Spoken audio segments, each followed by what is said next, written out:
ಬಿರುಗಾಳಿ ಸಹಿತ ಮಳೆಗೆ 8 ಎಕರೆ 20 ಗುಂಟೆಯಲ್ಲಿ ಬೆಳೆದಿದ್ದ ಮೆಕ್ಕೆಜೋಳ ನಾಶವಾಗಿದೆ.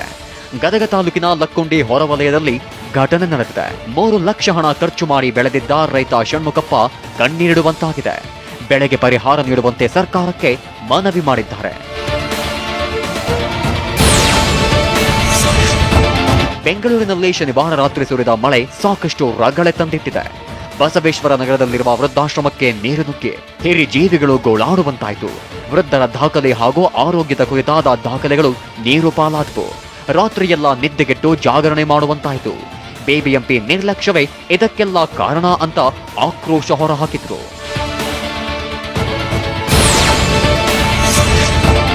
ಧಾರಾಕಾರ ಮಳೆಯಿಂದ ಬೆಂಗಳೂರಿನ ಹಲವು ಅಪಾರ್ಟ್ಮೆಂಟ್ಗಳ ಅಂಡರ್ ಗ್ರೌಂಡ್ಗಳು ಮುಳುಗಿ ಹೋಗಿದ್ವು.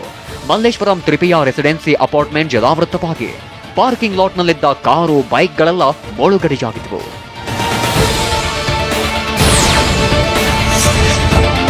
ಅಬ್ಬರದ ಮಳೆಯಿಂದಾಗಿ ಬೆಂಗಳೂರಿನ ಹಲವೆಡೆ ಮರಗಳು ಧರಾಶಾಹಿಯಾಗಿದ್ವು. ಬೆಂಗಳೂರು ದಕ್ಷಿಣ ವಲಯದಲ್ಲಿ ಮರಗಳು ಬಿದ್ದು ಕಾರು, ಆಟೋ, ಬೈಕ್ಗಳು ಜಖಂಗೊಂಡಿದ್ವು. ಮಲ್ಲೇಶ್ವರಂ 17ನೇ ಕ್ರಾಸ್ನ ಕ್ಲೌಡ್ 9 ಆಸ್ಪತ್ರೆ ಮುಂಭಾಗದಲ್ಲಿ ಬೃಹತ್ ಮರ ಧರೆಗುರುಳಿತ್ತು. ಅದೃಷ್ಟವಶಾತ್ ಯಾವುದೇ ಪ್ರಾಣಾಪಾಯವಾಗಿಲ್ಲ.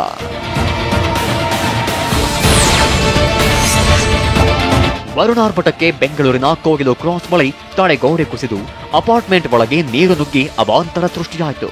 ಬೆನ್ನಿಪೇಟೆ ಬಳಿ ಚೇಂಬರ್ ಕಾಂಪೌಂಡ್ ಕುಸಿದು 20ಕ್ಕೂ ಹೆಚ್ಚು ವಾಹನಗಳು ಜಖಂವಾಗಿದ್ವು. ಬಸವೇಶ್ವರ ನಗರ, ಪುಟ್ಟೇನಹಳ್ಳಿ, ಯಲಹಂಕ ಸೇರಿದಂತೆ ಹಲವೆಡೆ ಮನೆಗಳಿಗೆ ಜಲಕಂಟಕ ಎದುರಾಗಿತ್ತು.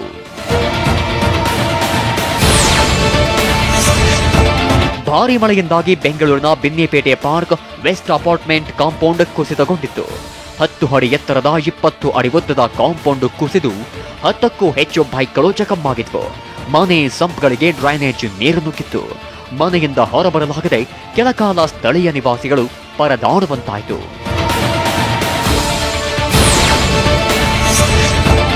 ಆರುನೂರ ಫ್ಲಾಟ್, 2000 ಜನ ವಾಸವಿರುವ ಯಲಹಂಕದ ಕೇಂದ್ರೀಯ ವಿಹಾರ ಅಪಾರ್ಟ್ಮೆಂಟ್ ಮಳೆಯಿಂದ ಜಲಾವೃತಗೊಂಡಿತ್ತು. ಅಪಾರ್ಟ್ಮೆಂಟ್ ಹಿಂಭಾಗದಲ್ಲಿದ್ದ ಕಾಂಪೌಂಡ್ ಕುಸಿತವಾಗಿ ನಿವಾಸಿಗಳಿಗೆ ದಿಗ್ಬಂಧನ ಎದುರಾಗಿತ್ತು.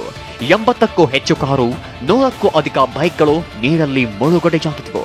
ಅಗ್ನಿಶಾಮಕ ದಳ ಸಿಬ್ಬಂದಿ ನಿರಂತರ ನೀರು ಹೊರಹಾಕುವ ಕಾರ್ಯ ಮಾಡಿದ್ರು.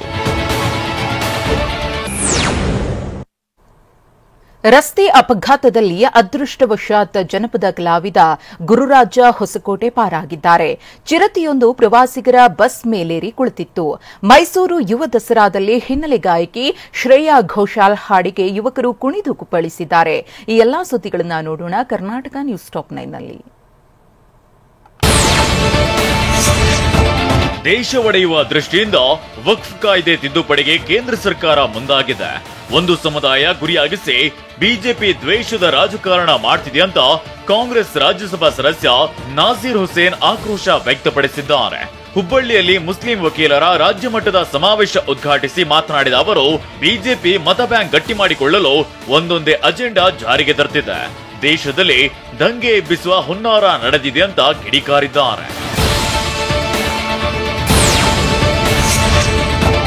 ಮಾಜಿ ಸಂಸದ ವಿಎಸ್ ಉಗ್ರಪ್ಪ ಮೊದಲಿನಿಂದಲೂ ಭ್ರಷ್ಟಾಚಾರ ವಿರುದ್ಧ ಧ್ವನಿ ಎತ್ತಿದ್ದಾರೆ. ಬಹಳ ನಿಷ್ಠೂರವಾದಿ, ಯಾರೊಂದಿಗೂ ಹೊಂದಾಣಿಕೆ ಮಾಡಿಕೊಳ್ಳಲ್ಲ ಅಂತ ಸಿಎಂ ಸಿದ್ದರಾಮಯ್ಯ ಹೇಳಿದ್ದಾರೆ. ಬೆಂಗಳೂರಿನಲ್ಲಿ ವಿಎಸ್ ಉಗ್ರಪ್ಪ ಪುಸ್ತಕ ಬಿಡುಗಡೆ ಕಾರ್ಯಕ್ರಮದಲ್ಲಿ ಮಾತನಾಡಿದ ಅವರು, ಉಗ್ರಪ್ಪ ಈ ವಯಸ್ಸಿನಲ್ಲೂ ಉಗ್ರವಾಗಿ ಇದ್ದಾರೆ, ಮನೆಯಲ್ಲೂ ಉಗ್ರಾನ ಅಂತ ಹಾಸ್ಯ ಚಟಾಕಿ ಹಾರಿಸಿದ್ರು.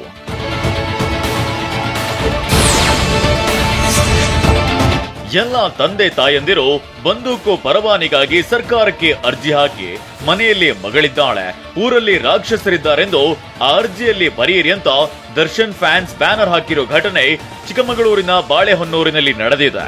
ದರ್ಶನ್ ಫೋಟೋ ಇರೋ ದಸರಾ ಶುಭಾಶಯ ಕೋರಿ ಗಜಪಡೆ ಬಾಳೆಹೊನ್ನೂರು ಎಂಬ ಯುವಕರಿಂದ ಈ ಬ್ಯಾನರ್ ಹಾಕಲಾಗಿದೆ.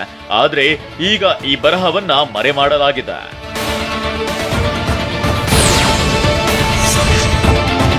ಬೆಂಗಳೂರಿನ ತಿಪ್ಪಸಂದ್ರದಲ್ಲಿ ರಾಮರಾಜ್ ಕಾಟನ್ ನೂತನ ಮಾರಾಟ ಮಳಿಗೆ ಆರಂಭವಾಗಿದೆ.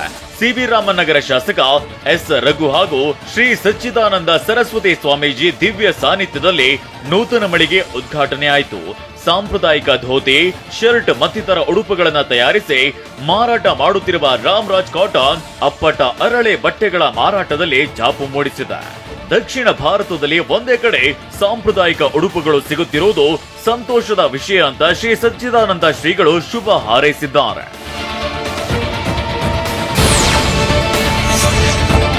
ಸರ್ವೇಯರ್ ಲೈಸೆನ್ಸ್ ನವೀಕರಿಸಲು ಲಂಚ ಸ್ವೀಕರಿಸುತ್ತಿದ್ದ ಅಧಿಕಾರಿ ಲೋಕಾಯುಕ್ತ ಬಲೆಗೆ ಬಿದ್ದಿರೋ ಘಟನೆ ಗದಗನ ಸಾಯಿಬಾಬಾ ದೇವಾಲಯದ ಬಳಿ ನಡೆದಿದೆ. ರೋಣ ಭೂಮಾಪನ ಸಹಾಯಕ ನಿರ್ದೇಶಕ ಆರ್.ವಿ. ಗಿರೀಶ್ ಲೋಕಾಯುಕ್ತ ಬಲೆಗೆ ಬಿದ್ದಿರೋ ಅಧಿಕಾರಿ ಅರುಣ್ ಕುಮಾರ್ ಎಂಬುವರಿಂದ 26,000 ರೂಪಾಯಿ ಲಂಚ ಸ್ವೀಕರಿಸುತ್ತಿದ್ದಾಗ ಲೋಕಾಯುಕ್ತ ಅಧಿಕಾರಿಗಳು ರೆಡ್ ಹ್ಯಾಂಡ್ ಆಗಿ ಬಲೆಗೆ ಬೀಳಿಸಿದ್ದಾನೆ.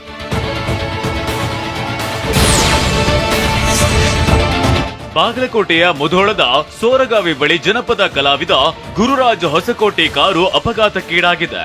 ಅದೃಷ್ಟವಶಾತ್ ಅವರು ಪಾರಾಗಿದ್ದಾರೆ.